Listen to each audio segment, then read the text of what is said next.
Chez Coffee Lover, on vient de tester la DeLonghi Riviera et dans cette vidéo, on va vous dire ce qu'on en pense honnêtement.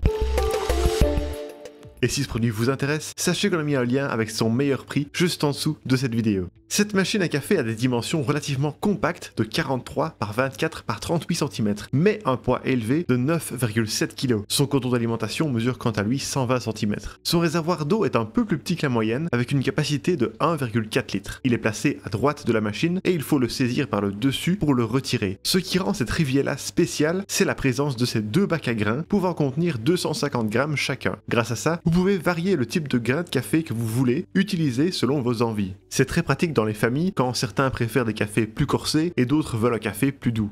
Le changement entre les bacs se fait assez facilement. Il y a même une fonction pour achever de moudre les derniers grains du bac précédent afin d'éviter de mélanger les arômes. En plus de ça, une petite trappe permet d'utiliser du café moulu, ce qui est pratique pour réaliser un décaféiné ou un autre type de café ponctuellement. Cette trappe donne aussi sur un espace de rangement pour la buse d'eau et la cuillère doseuse. La buse permet de préparer de l'eau chaude. Elle se fixe à l'avant de la machine sur la gauche. C'est au même endroit qu'on peut fixer le mousseur à lait de 220 ml. Ce mousseur est simple à utiliser et sa buse ajustable est très pratique. La marque indique qu'on peut utiliser du lait de vache, de soja, d'amande ou d'avoine. Le bec verseur est également ajustable en hauteur selon la taille de la tasse. Vous pouvez placer des mugs de maximum 14 cm de haut. Comme souvent, le repose-tasse sert aussi d'égouttoir. En le faisant glisser vers l'avant, on a accès au collecteur de marc de café qui peut accumuler environ 10 rondelles avant de devoir être vidé. Pour paramétrer la machine et choisir l'une des 17 boissons, il y a un écran tactile en couleur de 3,5 pouces ainsi que 4 boutons tactiles. Tout est assez réactif.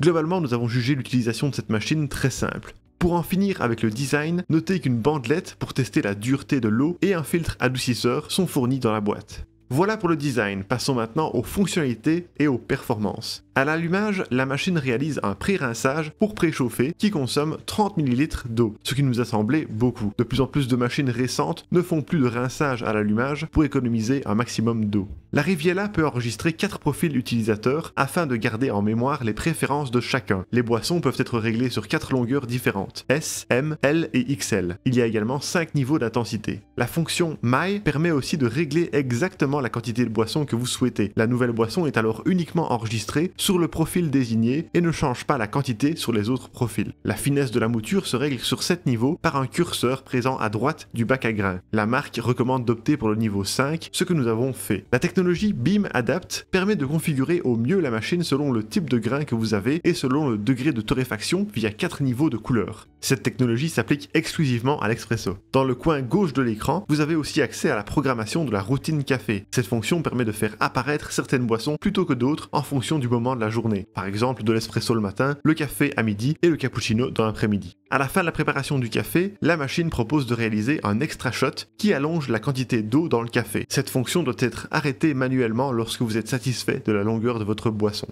Dans les paramètres, vous pouvez régler la température sur 3 niveaux. Il y a aussi les options de réglage sonore, la fonction économie d'énergie, 4 niveaux de dureté de l'eau, un choix de la langue, les statistiques de boissons réalisées et la possibilité de remettre les valeurs d'usine. C'est également depuis les paramètres qu'il est possible de moudre et de vider les derniers grains de café avant de changer le bac à grains. D'autres aides sont disponibles, comme celle pour régler la finesse de la mouture ou celle pour régler le filtre à eau. L'arrêt automatique est réglable après 15 minutes, 30 minutes, 1 heure ou 3 heures.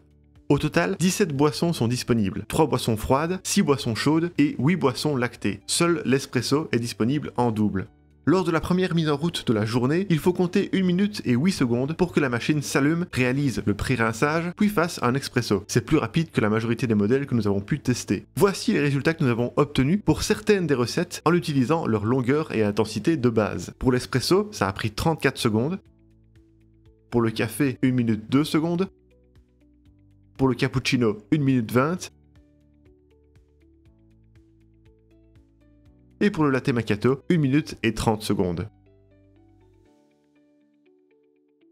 L'expresso a coulé à une température de 82 degrés pour un résultat en tasse de 73 degrés, ce qui est bon. La température était ici réglée sur le niveau moyen. La machine produit aussi une jolie mousse en tasse qui tient assez bien dans le temps.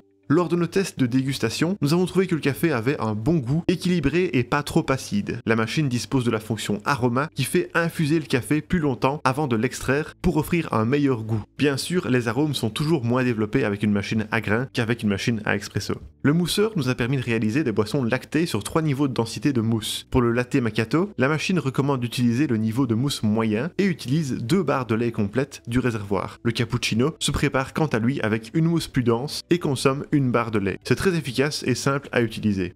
Voilà pour les performances et les fonctionnalités. Maintenant, qu'en est-il de la facilité d'entretien? DeLonghi a commencé à faire comme Philips en n'intégrant plus le manuel d'utilisation complet dans la boîte. Vous devez le télécharger en ligne. C'est surtout lors de l'entretien que nous avons trouvé ça dérangeant, car certains éléments sont à nettoyer de manière assez spécifique. L'infuseur doit être nettoyé au moins 1 fois par mois. Il faut le sortir de la machine et le plonger dans l'eau claire pendant 5 minutes. Après avoir délogé les derniers résidus de café à l'aide du pinceau de nettoyage, il peut être remis en place. Le détartrage est à effectuer lorsque la machine vous l'indique. Pour ça, vous devez utiliser le produit spécifique de DeLonghi qui n'est pas fourni à l'achat. De notre côté, nous conseillons l'emploi de vinaigre blanc ou d'acide citrique comme solution moins coûteuse. Le processus n'est pas compliqué, mais un peu long. Des vidéos explicatives sont disponibles en ligne pour vous aider si besoin. La cartouche filtrante permet de diminuer les effets du calcaire sur la machine. Ainsi, le détartrage est à réaliser moins souvent, mais la cartouche doit être changée tous les 2 mois. Pour le reste de l'entretien, c'est assez simple. Le réservoir à eau, son couvercle, la grille métallique de l'égouttoir et le support de bac à marc de café doivent être lavés à la main, mais le reste des éléments amovibles peut aller au lave-vaisselle, même le mousseur. Les réservoirs à grains doivent quant à eux être nettoyés avec un chiffon doux. Enfin, le mousseur à lait s'auto-nettoie en tournant simplement le curseur à droite. Pour terminer notre test, nous avons mesuré le niveau sonore de la machine en fonctionnement. Lors du broyage, le bruit émis par la machine a atteint 70 décibels à 50 cm de distance, ce qui est dans la moyenne.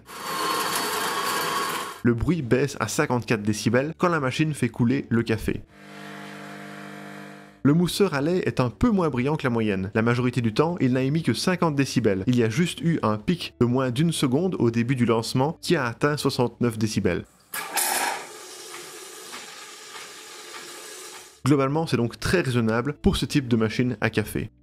Et voilà pour nos résultats de test. Alors pour résumer le tout, les points positifs de la DeLonghi Riviela sont un design compact, le fait qu'elle soit très simple d'utilisation, ses boutons et son écran tactile qui sont réactifs, les 4 profils d'utilisateurs et les 17 boissons possibles, les 2 bacs à grains interchangeables, le fait qu'elle accepte aussi le café moulu, et son mousseur à lait qui est efficace. Quant aux points négatifs, son format qui est lourd, son réservoir d'eau qui est un peu petit, et le fait que la double tasse soit uniquement disponible pour l'espresso. Et voilà qui termine notre test, merci beaucoup de l'avoir regardé. Pour rappel, vous trouverez le lien de ce produit avec son meilleur prix juste en dessous de la vidéo. Et si vous voulez voir les nouveaux tests de machine à café que nous allons faire, n'hésitez pas à vous abonner à notre chaîne.